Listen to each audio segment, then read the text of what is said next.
ადმინისტრაციულ სამართალდარღვევათა კოდექსში დაგეგმილი ცვლილებების თანახმად ადმინისტრაციული დაკავებისას სამართალდამცავი ვალდებული იქნება პირს დაკავების მიზეზი და უფლებები დაკავებისთანავე განუმარტოს. ასევე შესაძლოა ადმინისტრაციული პატიმრობის ზღვარი 90-დან 15 დღემდე შემცირდეს. აღნიშნულ ცვლილებებს იურისტები მიესალმებიან, თუმცა აქვე განმარტავენ, რომ 1984 წელს მიღებულ ადმინისტრაციულ სამართალდარღვევათა კოდექსში 1000-მდე განხორციელებული ცვლილების მიუხედავად დოკუმენტის სრულიად შეცვლა საჭიროებს.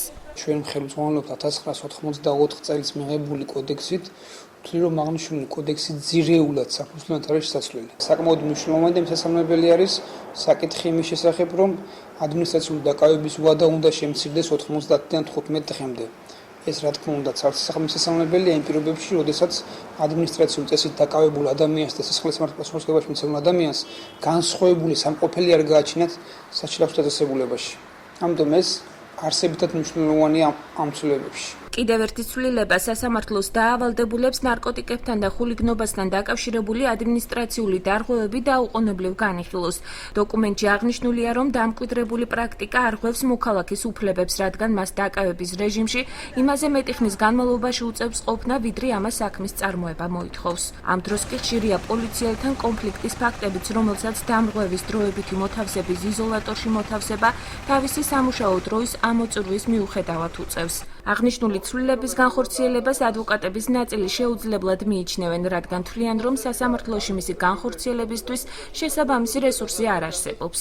კონკრეტული ცვლილების შეტანა ვერ გააკეთილშობილებს ადმინისტრაციულ სამართალდარღვევათა კოდექსს და სასურველი არის, რომ მთლიანობაში მიღებული იქნეს ახალი სამართალდარღვევათა კოდექსი და შეიცვალოს მთელი რიგი დებულებები, მათ შორის განისაზღვროს კონკრეტულად ადმინისტრაციული სამართალწარმოების წესი სასამართლოში როგორ იქნება.